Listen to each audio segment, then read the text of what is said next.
Art fusion has proliferated over the past decade, but examples of collaborations date back as far as the 1930s. At first, fine artists and fashion designers were the ones to engage in art fusion, and the first high-profile union is Salvatore Dali and Elsa Schiaparelli. Art fusion is the collaboration of humans with products, especially with added bright colors. Art that would represent a different way of showing one's culture and tradition.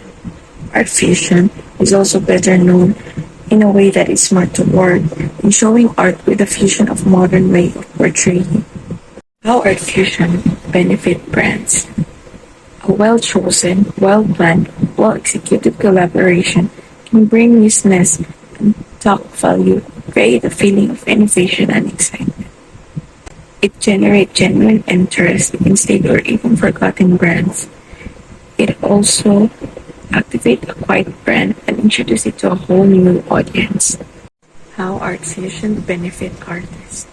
Artists can have voices. Artists have voices that must be heard or nurture our society's soul, something art fusion can amplify.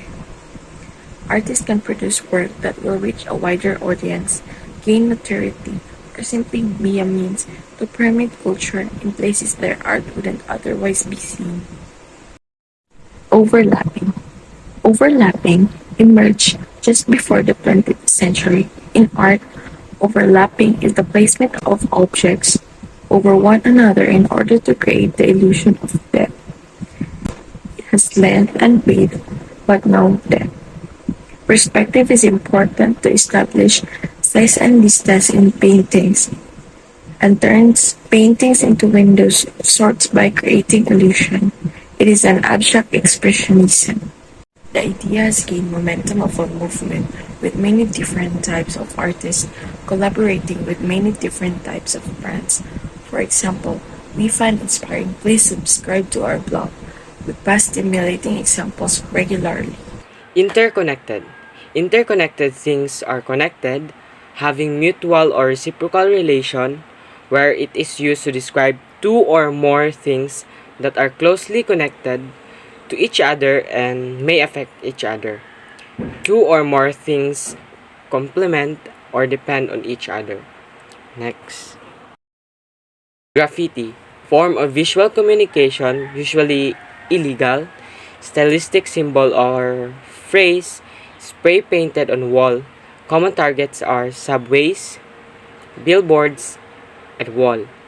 Can be understood as antisocial behavior, derived from the Italian word graffito, which means scratch, and graffiti, which means incise inscription. Associated with the gangs in USA and Europe to use it for a variety of purposes, which is for identifying or claiming territory. In 1990s, new form of graffiti emerged, which is the tagging, which entailed the repeated use of a single symbol or series of symbols to make territory.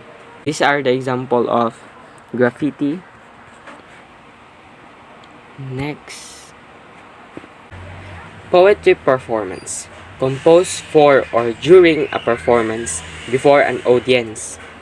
In 1980s, the term became popular as performance, not for print distribution. Conversely, much performance poetry doesn't work well when printed in books because performance poetry use a different style of writing poetry that is less conducive to print and better suited for their oral presentation. The term performance poetry originates from an early press release in 1980s, which Hedwig Gorksky, whose audio recording achieved success on spoken word radio programs around the world. These are the example.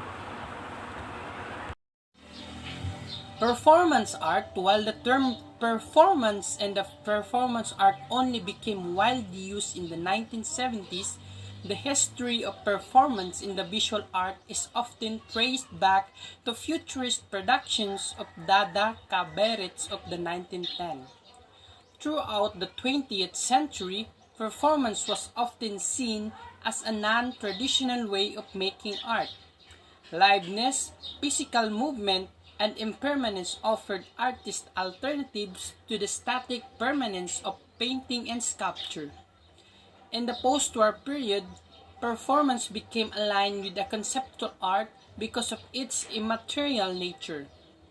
Now an accepted part of the visual art world, the term has since been used to also describe film, video, photographic, and installation-based artworks through which the action of artists, performers, or the audience are conveyed. More recently, performers has been understood as a way of engaging directly with social reality, the specifics of space, and the politics of identity, people, and the wider social world.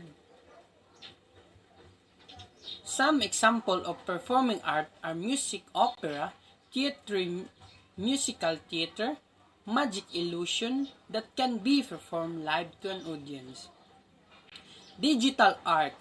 The first use of the term digital art was in the early 1980s when computer engineers devised a paint program which was used by the pioneering digital artist Harold Cohen. This became known as an Aeron, a robotic machine designed to make a large drawing on sheets of paper placed on the floor.